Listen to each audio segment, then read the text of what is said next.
Hello and welcome to the draft review of GenG versus T1 in the second round of Spring. I'm linking X2 and let's first talk about T1's roster here. So we see a new team 10, or maybe it's also the first team if you want. Canna, Cuzz and Faker are back in, so getting in all the veterans. Yes, the rookies at times did play quite good or even great, but the mental stress seemingly affected them quite a bit. And seeing these veterans in is what many people wanted. They lost their first confrontation against GenG this year, and they're now looking for revenge. And with only 3 more series to go, T1 wants to solidify their spot in playoffs. And let's get right into it with the bans here of the first half. So we see the Thresh, TF and the Lilia. So these two are target bans, more or less, against Faker and Carrier. The Thresh obviously also denying the Aphelios and a potential Jinx as well. And the Lilia, more of an OP ban. On the other side here, 2 target bans also against Rascal and Ruler. The Rel, it could also be a ban against Life personally, but I think it's more of an OP ban as well. This obviously leaves Seraphine open, but GenG elects the Udyr first here. It's a bit strange to see the priority, as Seraphine is obviously the better champion. T1 then greatly electing Seraphine themselves. It's a pick they seemingly discarded after the closer losses. So that's great to see that either Faker or Carrier will pick her up here. Accompanied is she by the Senna, for Teddy most likely. Obviously, not only is the combination quite cool, but for T1 also, it's always great to see. Now they have some scaling, so they don't have these early game comps that just lose after 20 minutes. On the other side, Camille and Azir here elected. Azir obviously for BDD, he's a somewhat one-trick pony, but Azir in Seraphine is not too great of a matchup, especially if Seraphine knows what she's doing. Camille blind also in top lane, with a potential counter pick here. It's not too sexy. Yes, she has the blue side here and can easier attack. Also with Udyr he has many gank paths, but T1 could just elect a tank and completely shut up the top side and continue with the scaling they already have. There's no onus on T1 already in the draft and in the game to do like something super special and something super risky. Hecarim here elected for Cuzz. He has played him quite a lot in solo queue, and if you didn't know, Cuzz has like 2 accounts in the top 5 and Canna is rank 1 if I misremember not. So Hecarim here, he loses in clear speed against the Udyr, but against Camille and Azir, yes, Azir ultimate can be somewhat annoying, but his devastating charge can knock these 2 out of their dashes. And he's maybe a bit too fast for these 2, but at least he's somewhat of a frontline and obviously can extend the Seraphine ultimate. In the next ban phase, TomKench and Cannon here are banned, so Cannon is sort of a counter pick against Camille in the vacuum, but obviously with already like some magic damage and into Azir, Cannon is actually not that great of a pick. Similarly, TomKench, you don't want to see it, not only because Carrier is such a great engaged player, but also because TomKench is not really offering too much for T1 against these picks here, so TomKench would not be a pick that T1 wants to elect.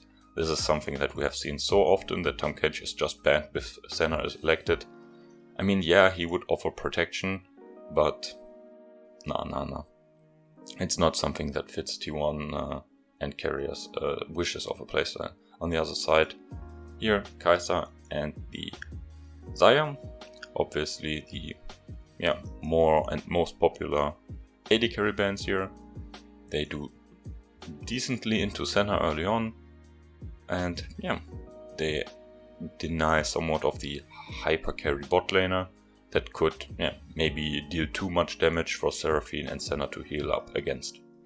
Gragas is being elected here. Obviously Gragas is somewhat of a flex. He can go top lane, he can go into the support position as well. So yeah, but it's most likely top lane as Camille doesn't do too well against Gragas, if we're being honest here. Yes, Gragas can go tank or he can go AP, so he's also quite versatile in what he's going to offer. There are multiple interesting builds online with Everfrost and then into tank. So yeah, if you're interested in Gragas play, yeah, you might want to look out for that. It's quite powerful. On the other side, GenG electing here the bot lane, Ezreal and Karma. So that's more of a safe bot lane, right? Doesn't need too much attention, is quite self-sufficient, which fits the theme of like top lane aggression. Udyr and Camille somewhat indicate here.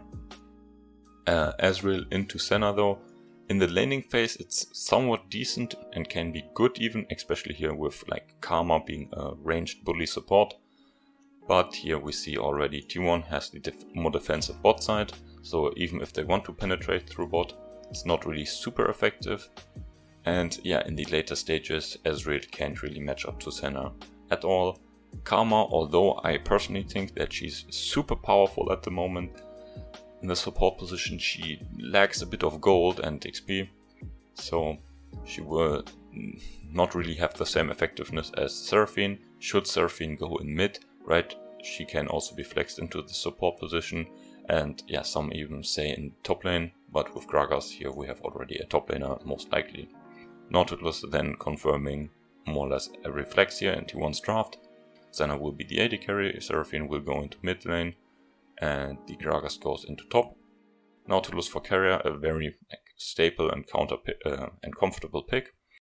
Nautilus being boosted by Senna through the extra farm, not the best champion with the extra gold, right? He's not really hard scaling with items, but Nautilus support usually has the problem that he is not super tanky in the mid game because he lacks some items. So yeah, this at least will be somewhat dampened with the extra gold he has now. His Q can't really hit too many targets here, but at least he can somewhat peel in case an Udyr comes in or Camille comes in. For that, with his ultimate and his Q, that should be totally fine. And yeah, also he continues the theme of T1's hard and disengage with their comp. Overall, like T1's comp is like holy water, like dripped over the screen. It's really strong. They have AP, they have AD damage, they have engage, they have disengage, they have a tanky front line, so they can like make some mistakes even, which is obviously quite good if you're 7-7. And if you have at least played only 1 week together. So yeah, that's quite good. Scaling also very strong. In terms of early game power, so Seraphine has like at least some potential. Gragas with his base damage, and should he start Everfrost with his AP like damage, also somewhat potent here. It's not hard losing Hecarim into the Udyr. In the 1v1 it's not too sexy, but yeah, if he gets level 6 he's obviously more potent than Udyr. Bot lane, yeah, they can completely shut this down, and Nautilus can usually be a bit more effective than Karma in skirmishes around the Drake here. So T1, yes, they don't have the strongest early game comp and don't have the strongest power in the mid game as well, but come later stages, or should they just get a bit more extra gold through individual plays, they completely steamroll GenG, because GenG has here quite a few problems. So the theme of some of these champions is completely not aligned with each other. So Ezreal and Azir are like more laid back, and Camille and Udyr are like way forward. So this drags Azir and Ezreal into the fight to follow up. So in these cases, if they like not paying attention, they use their gap closers to close into the fight here. And then obviously, if they use their gap closers too early to participate in the fight, they are then easy targets for T1. And should they not use their gap closers, Udyr and Camille can't really make too much use of their kit, which obviously is like fast and long range engage, if you get what I mean with that. So their comp is not really aligned to each other. In terms of item spikes, you would say, okay, so Udyr and Ezreal, they're strong in the mid game. Azir is somewhat decent in the mid and late game. And then Camille with like 2 or 3 items then can do like side lane stuff, right? But these item power spikes come at completely different timings, so they don't really have like team power spikes, right? So Seraphine obviously here for T1, if you compare it with that. Seraphine obviously, like, she is like, her build costs like $2, so yeah, that's super cheap. So she will spike like every 2 seconds, so you have to somewhat exclude her, and yeah, her spikes are always there, so she's always powerful. Senna also, she doesn't really spike too hard with items.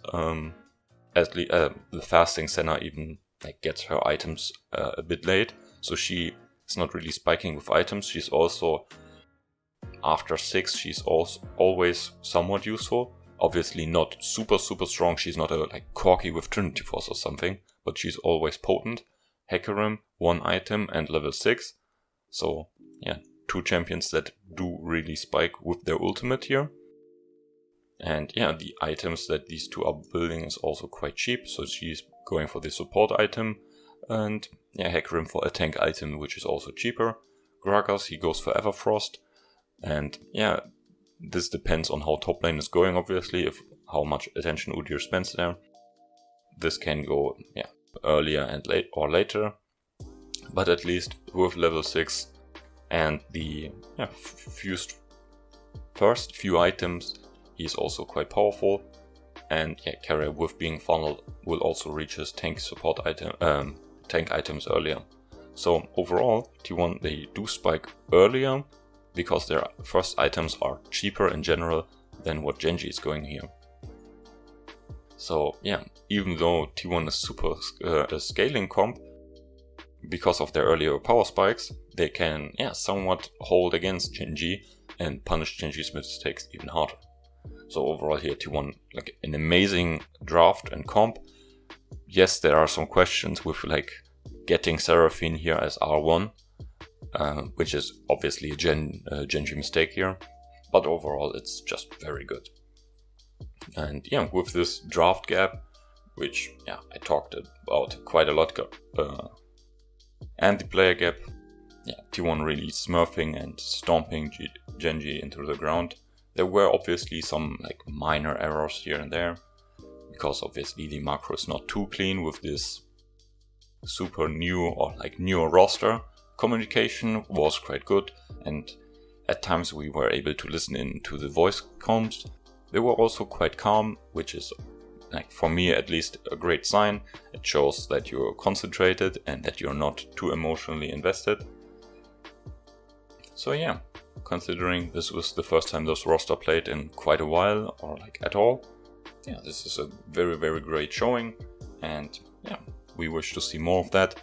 For GenG, obviously, it was just, they were just outclassed. That's what it looked like. The comp disadvantage was always there and very potent, as I mentioned, and didn't give them any help. And then in the individual plays, players like Canna were completely smurfing on Rascal. BDD was not able to do anything to Faker, and he was landing all abilities. And in the bot lane, even there, where Ruler and Life are usually like a stable and strong suit of GenG, Teddy and Carrier were just doing their own thing and completely dumpstering them. So yeah, this leads us to game number 2. And we start here again with the bans. Renekton, Kalista and Rel, so T1 not changing up anything but the order.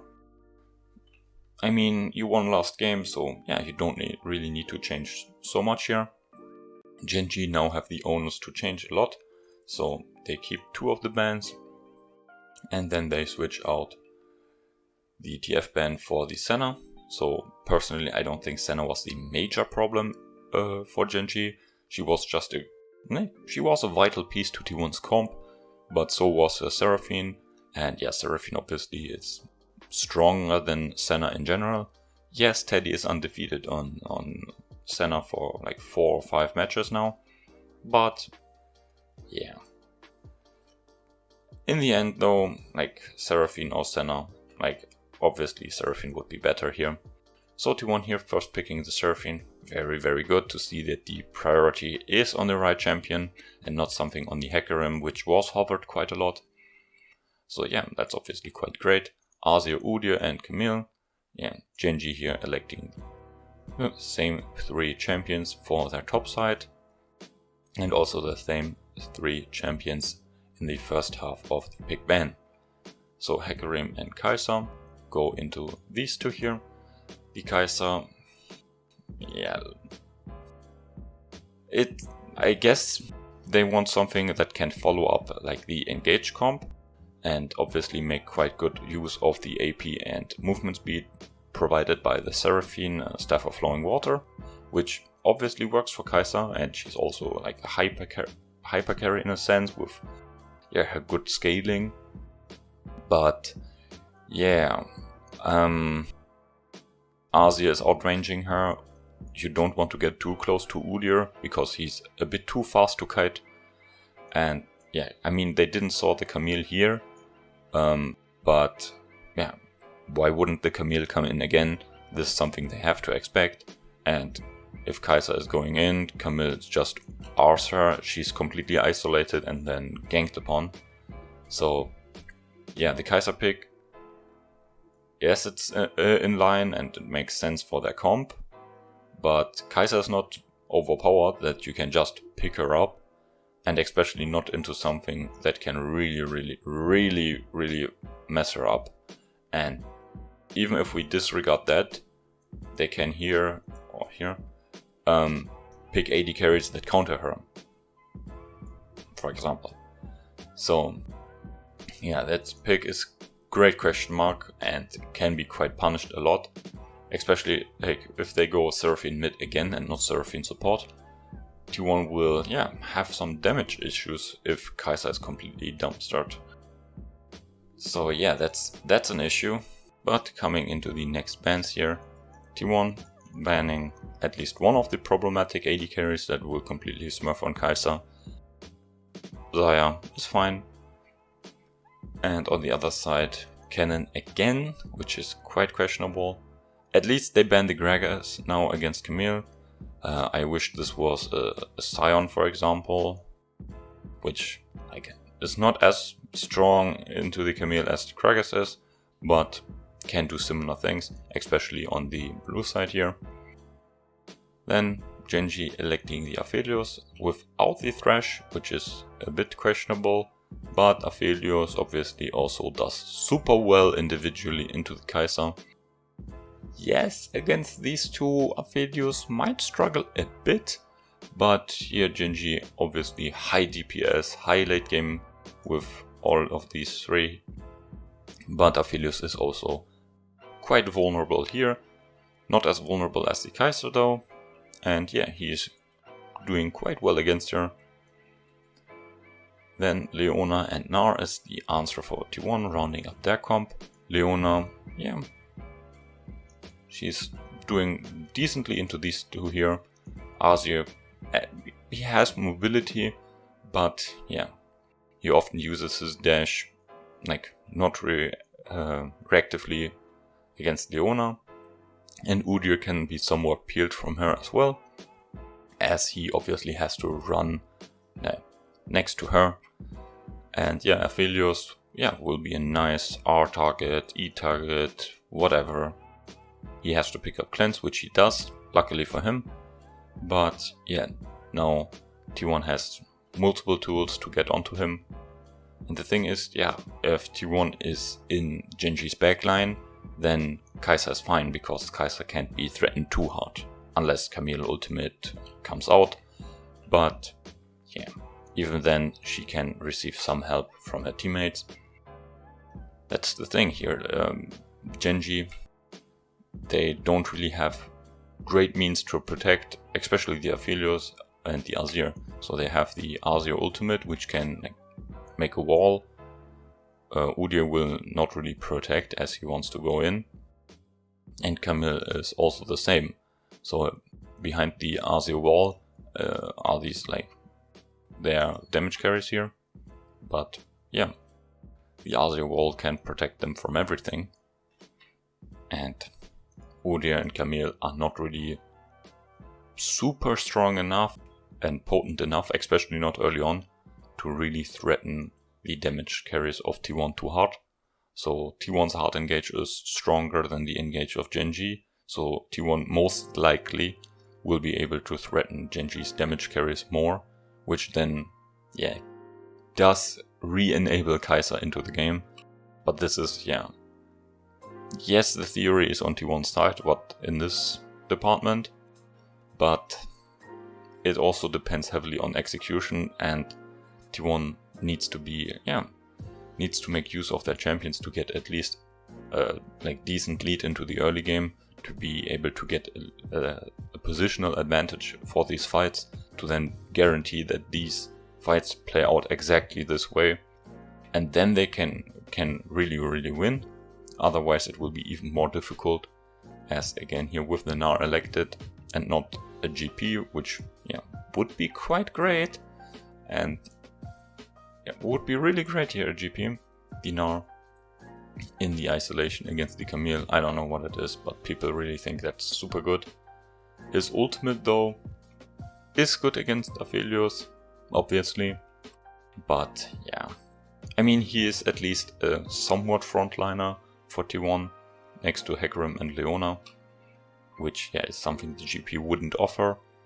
But yeah, I mean, GP is often very good, but it shows that teams don't really play too much with him, I feel like, because if a team has GP, their team fighting is quite messy at times, because there's a frontliner missing. And so Galio here rounding up GenG's comp. Not the perfect answer. He can follow up obviously on Camille with their ER combination, which is quite good. His taunt is also quite effective against Kai'Sa and Leona. But overall it's not the perfect pick. Taric was hovered, which would be really strong, because if he could protect his backline against the engage, the damage of their backline is just so high they would shred through Hecarim and Gnar, because these are not like hyper tanks, they're not Sion or Cho'Gath or whatever or Ornn. These are more bruiser like champions.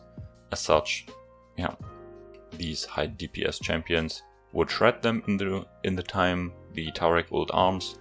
Obviously Taric again here is more complicated, as you have to find the correct timing of your ult, and if your ult doesn't really play off in the team fight as you wanted to, Taric is a bit useless, as his E is not a super strong spell, and his heals, well, they require him to auto attack, and with most builds, unless you get like funneled to gold, you won't really be so tanky that you can reliably auto attack in a team fight.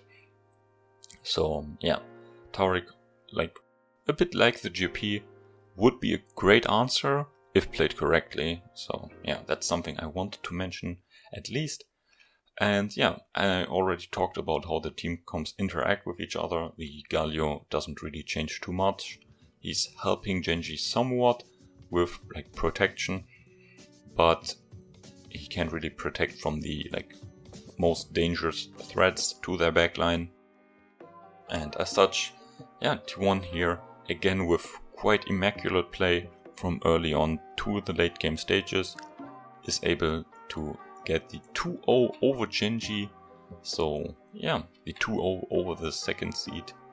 A great stomp here again. Honestly, over the two games, a great performance from all of them. The draft here in game number 2 was a bit worse, but still electing the key champion to the road of victory. Honestly, Canna and Teddy got the MVPs and all the kills in the legendary gameplay. But Faker's Seraphine was just as immaculate. Hecarim, Cuzz, he looked really comfortable on this champion. It was like he was on his one-trick pony or something. So T1 here, really awesome performance. and yeah, we wish to see more. So they now like nearly 100% confirmed their playoff spot.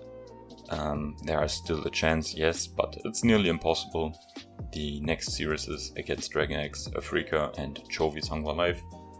It's a solid road, it's not super easy, but with today's performance, these are beatable teams in like every sense of the word. So yeah, this 10th iteration here of T1 seems to have a good grasp on what they want to do, how they play, and I think with that they can like certainly overcome these upcoming challenges. And yeah, let's hope the T1 team is not swapping around too often, with playoffs just being around the corner. We want them to be able to be a solid and solidified team. And yeah, in a recent interview, Daeny, the head coach, also mentioned that he's looking for the communication.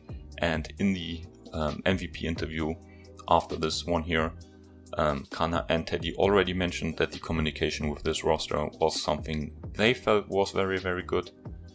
Hopefully Daeny is convinced with that, because I think if we were to change the roster again for the DragonX series, for example, it would not really help too much. Playoffs is just around the corner, and even though people say, yeah, let's wait for Spring is important because of Worlds, MSI does exist, and yeah, you have to win the LCK to attend to MSI, and yeah, as such, I sure hope that T1 is not throwing Spring into the wind. But yeah, that's it for now, enough of my rambling. Wish you all a great day, we see each other next time, stay safe.